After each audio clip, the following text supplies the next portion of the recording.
Blog Talk Radio. Good morning. This is Llorraine Neithardt, your host of Venus Unplugged, the virtual Heartbreak Hotel. So what do we do here? We discuss all things Venusian. The good, the bad, the indifferent, the strange, the marvelous, the terrifying. Love will do that to us. And it's many kinds of love. It's the essence of love. It's the meaning of love, the purpose. Far greater than, do you love me? That's not enough. We need more. We need to understand this principle. We need to bring Venus back living in the world, just not as a sexual object, but as a living and loving force. So we just, whatever. I'm beginning the year with A Winter's Tale. It's going to be the teachings of Snow White. Everyone knows Snow White. What I just want to follow up, last week I did the trickster when we talked about the trickster archetype.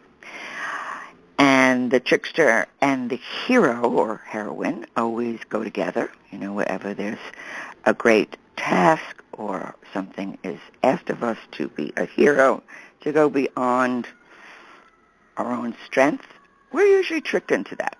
So they usually go together. But I found something very interesting, a synchronicity, a meaningful coincidence. I did the trickster, introduce that to you, okay, and how that works in your life, because everybody's got one.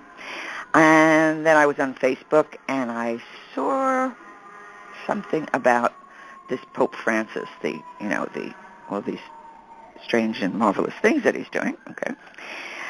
And I thought, wait a second, St. Francis.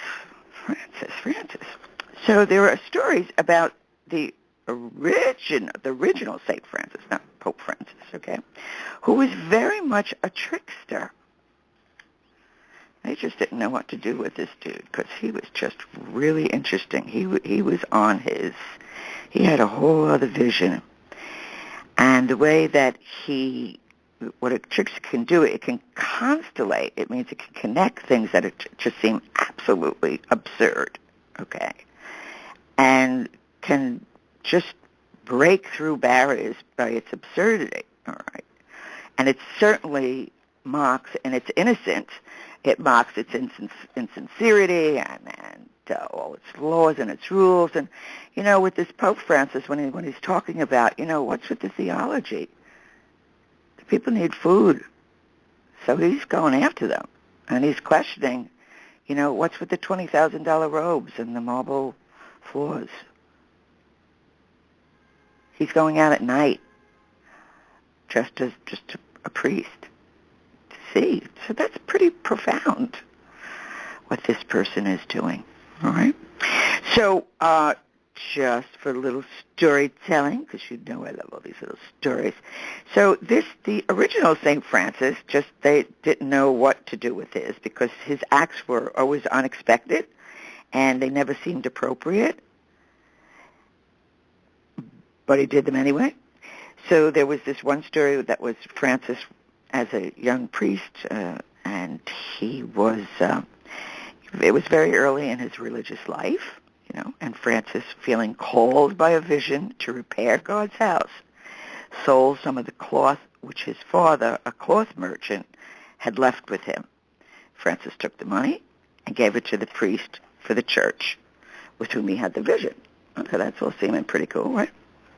But back in reality, the priest thought that Francis was playing some kind of practical joke on him because he's like, where are you getting the money? Okay, then Francis had been told the priest had him take before the bishop to find out where he got the money, where did all this happen. And the bishop explained to Francis that, everything of the earth belongs to his father. So what did Francis do? So he stripped off all his clothes, right, and returned them, leaving himself half naked except for a hair shirt. So he took it literally. He gave back the cloth, not only that he sold, but that was on his back. And that was that. So that's kind of trickster stuff, okay? It's kind of the innocent fool, but it's also shows people how absurd they are. Okay. Because that wasn't flying in the Middle Ages, but still lives today. And then it was also reported that when people would ask him to pray for them, okay, he'd stop in that moment, and he would drop to his knees in the middle of the road and begin praying aloud for the person. God bless him, right? That's who he was. And St. Francis's entire life lived at that unexpected level. Okay. This was also true on a very serious plane. He attributed his conversion, which itself is a turning point from the opposites, to the time when he brought himself to embrace a leper, the outcasts of society who formerly evoked from him extreme disgust. And with their terrible sores and their mutilated bodies and awful smell, he held one. And he shifted. So this was a man living the archetypal trickster life. He was the one who created the famous prayer of St.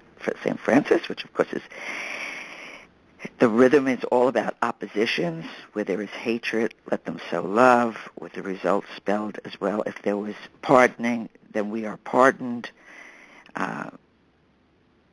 And he wrote these prayers, very close to the nature of the rhythm of life itself. And it's all touched by this trickster understanding. Blessed are those who mourn, for they will be comforted. He kept on moving back and forth, all of this. So whether it's not about religion, because what religion is for is to connect us to the divine principle. We can be part of a formal religion. I've always, I'm not particularly of a religion, although I love all the esoteric side of the divine and the mysteries and whatever language it's speaking. So these stories and these meanings. And with Jung, helps us begin to understand this thing called love.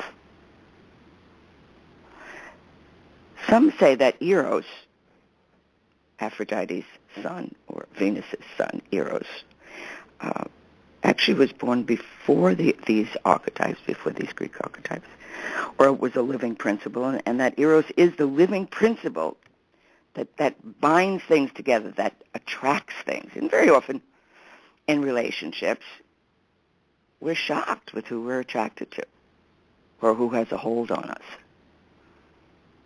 And what is the hold? Sometimes, the first, it's usually projection. Something from the unconscious is pulling us towards something we don't know about. It is always for one reason, for our own evolution. So, now with A Winter's Tale. It's a great day to start The Winter's Tale because here in New York City, it's winter. It's a little on the dreary side. The trees look very much asleep, and everything is still. We don't have any snow on the land yet, but we will. So why fairy tales? Fairy tales are a way that they help us resolve issues. See, in a fairy tale, it takes thousands of years for a fairy tale to really develop. Because these are stories that are told again and again, and every village would have a different interpretation in every country, but we all have certain themes, all right? So we look at fairy tales, and they're what they help us with, if we take time, and you can, of course, read the entire fairy tale of Snow White. I'm going to be reading a little bit at a time and then explaining it, all right? And then as you're reading it, just see what responses come up, what feelings come up, what things come up. Let it live, because it's a different dimension. It's almost like the dream time. When you say once upon a time, people just go to that space. They're in Narnia. That's where they're going. And fairy tales, they have the power and the envision to enchant us, to have us touch something, a realm, if you were, that lets you, and you can be surprised by your own reactions, which is really what the cool part is, because then you realize, man, you don't know yourself that much, or you don't know yourself that much in this situation, or the ego. Now, we need an ego. We're not asking people to give up an ego, but it needs to know its place. The ego needs to be in service to the soul. And the soul is psyche. The soul is the part of us that we don't know about that's really arranging how all these things happen in your life. Okay? It's at the hand of the soul, the movement. And in fairy tales, they're concerned with the great themes and motifs of the human experience. That's why they're so universal. And they help us develop in terms of the imagination, because it is another realm. It's not a place for the thinking person, man, because if we think it, it's like, well, that doesn't make any sense. You know, how does the beast turn into the beauty? But it does internally, because these are inner figures, you see. See, and these tales, they reflect the development of the soul early in human beings. So these are great stories that we are all, I mean, we have our favorites, okay, but this one I think is, I've chose this one because this particular fairy tale, they present images of the soul. And we're all on our second day of resolutions, which usually by a month, most people don't get through them. I'm not sure if the resolution, I don't do resolutions. I'll share what I do. What I do is questions. I ask myself some really questions that it's like, wow, where'd you come up with that one? Questions of myself. Questions that I need answered, but I need a year to get the answer because there may be many, many answers. So it's not desperately looking for a question. It's musing, it's looking. I mean, one of my questions, of course, this for 2014 is about, the grief whispers that I've been, what I call my grief and mourning around my beloved cat Faith's death. Because it took me to a realm that I've never been. And I've faced a lot of death in my life. And I've had 3 near-death experiences myself. So it's like, I understand the 8th house a little bit. Nobody understands it deeply. But this particular one, this particular initiation, shall we call it,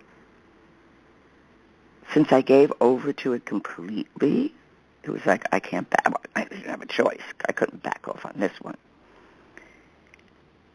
But I started to get glimpses of a whole other level that love brings us to and through, and that grief brings us to.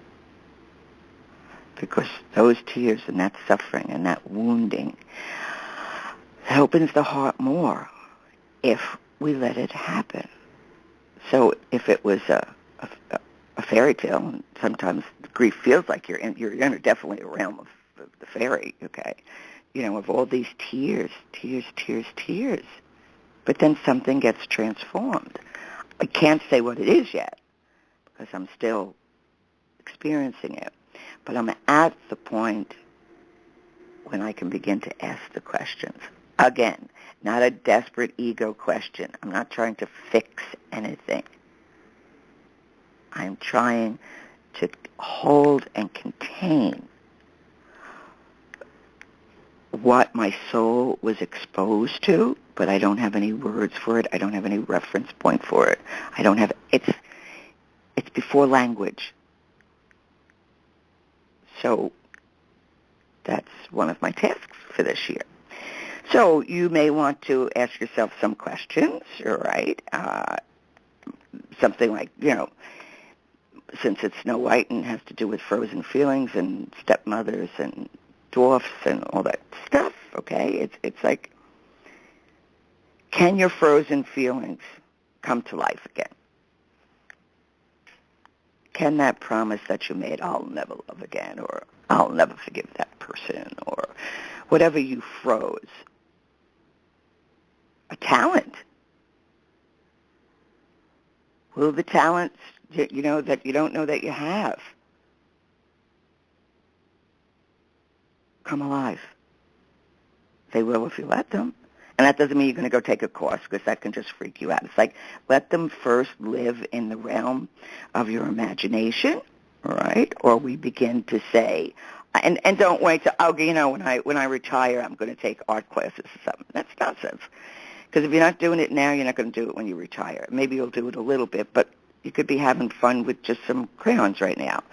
Or can I, or how can I live a truly honest and ethical life? Not a stiff life, but one that has nobility in it. Or what is nobility, right? Or how can I face loss?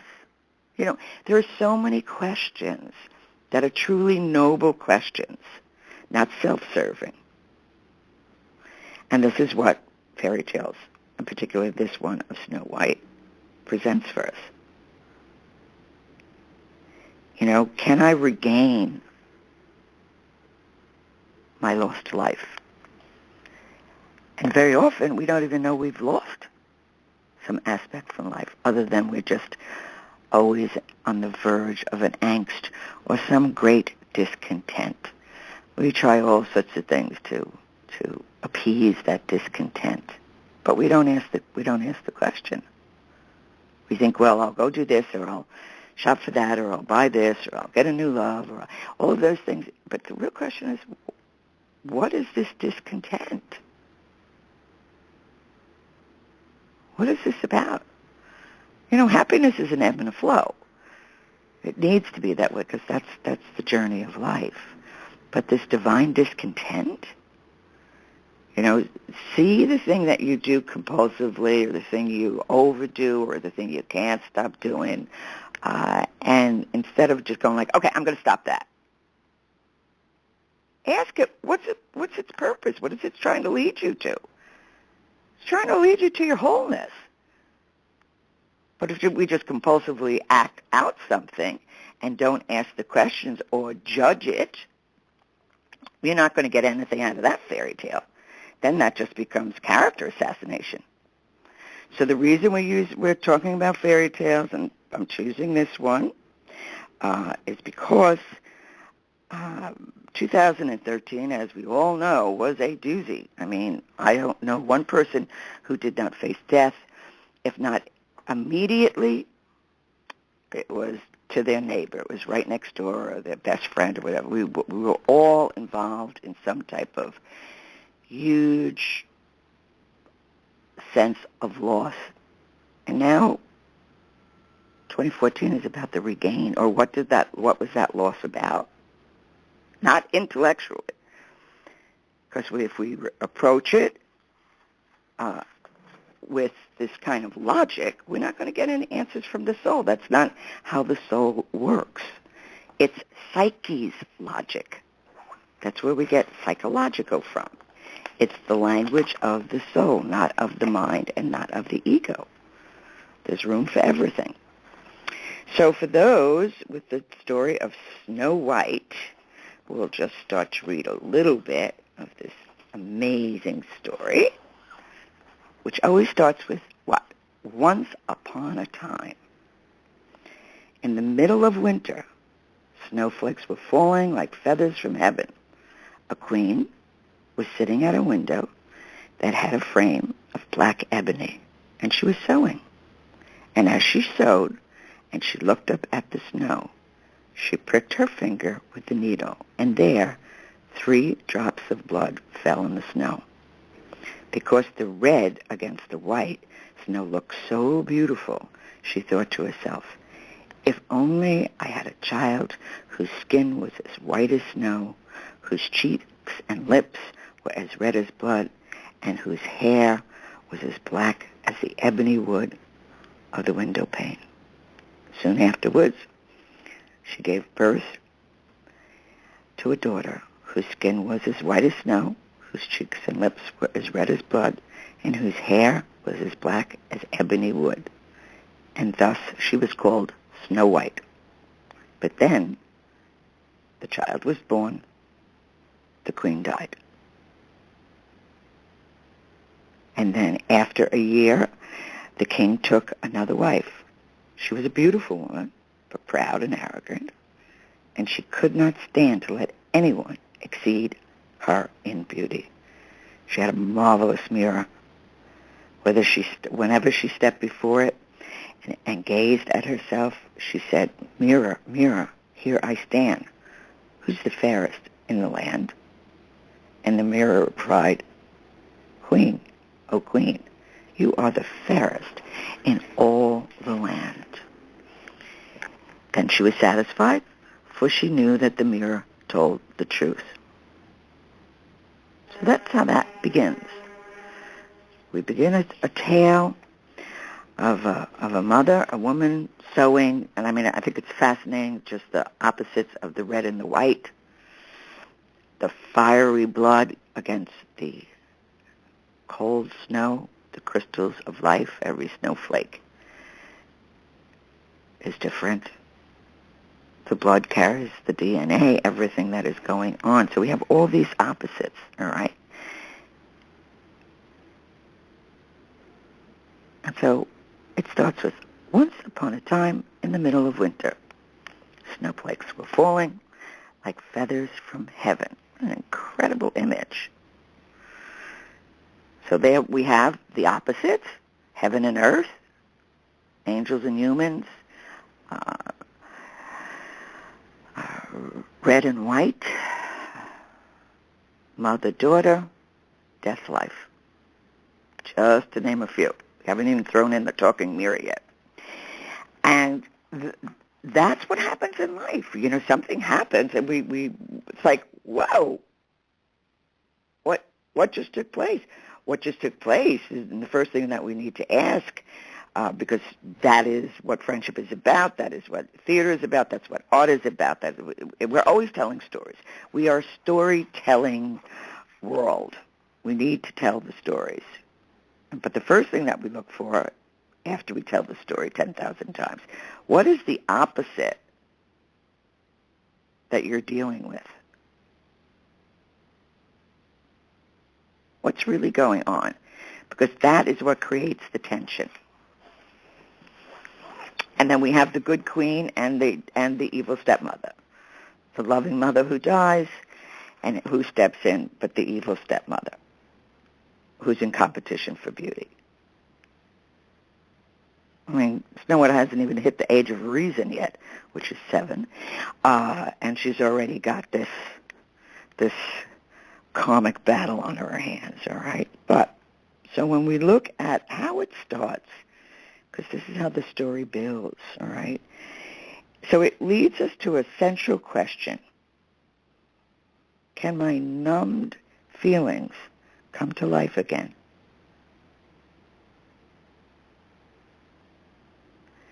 In this suffering, in the middle of the winter, the snow is falling. Now, on one level, that's very peaceful, that feeling of snow falling. It's very comforting. It's like a blanket. But in all honesty, who can stay cold? So we're dealing with, first of all, to look at coldness. You ever meet somebody and it's just, damn, they're cold. We almost get like a little chill.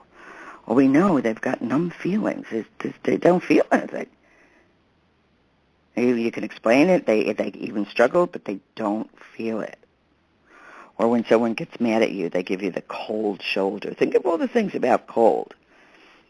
and what people will do to freeze you out. Everyone knows this feeling, to be frozen out, to be left out in the cold. And we do it to ourselves. When we're numb to our own loving hearts, even if we don't get the love back, still the capacity to love. It wants to live, so let it live in another way. And you'll see, that's yours. It turns to self-love. We may not have an object for the love at the moment, but we can certainly be kind. We can certainly, and most of all, be kind to ourselves. So when we're talking about this, it starts, we know in this fairy tale, one of the main ingredients or the main themes is how do we get out of the cold? What is that about? And the opposite, of course, of cold is when we feel rage. It's a hot, burning love or emotions that move us. So this is what we're dealing with first, this opposites, hot and cold, hot feelings and blood and freezing cold emotions, and how people or the loving mother who wishes, she's sewing in fairy tales is a little hint at kind of magic, okay? Because a woman sews, she weaves. One of the things Jung felt was that, in religions, that women really don't have any kind of external figure of the feminine. I mean, in the Catholic, they've got the Blessed Virgin, but not most of them don't. It's male.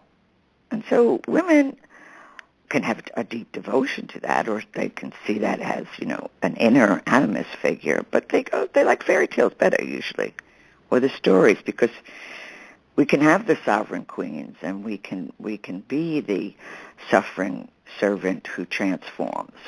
Cinderella is a story of a suffering servant. Okay. So when we begin to look at Snow White, this infant who loses her mother magically brings her in, okay?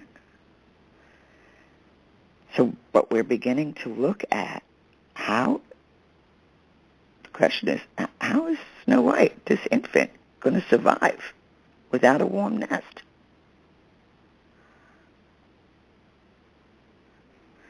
It's precisely for that reason that we refer to the mother. It's like the mother hen, the mother chick, come on, that's such a good, there we go with the feathers again, huh? That's that warm feeling when we're always trying to make that warm feeling for ourselves. It's important. That's what the mothering is about, making ourselves safe and warm, okay? I can't believe it's 90 seconds. Oh, well, we're just going to have to continue. This is the cliffhanger, okay? So what we're going to be working with is Snow White and new beginnings to the inner life. And new beginnings that over the course of the years of our lifetime, we things have gotten frozen. So we're going to unfreeze them. We're going to bring them back to life through the story of Snow White. So tune in next week. Go on my website if you want to set up an appointment. Call 212-757-8914. Sign up for Venus Unplugged, or sign up on Blog Talk Radio so the episodes are sent to you immediately. You don't have to go looking. There it is. And, of course, they're on Annie's site, too.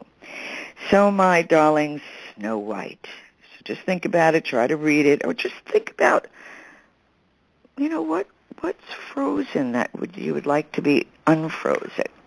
Your heart, your talent, your ability, your ignorance, your feet. Maybe you want to dance. So till next week, I'll be standing by with Snow White. 212-757-8914. That's my number. And have a beloved, blessed. Bye.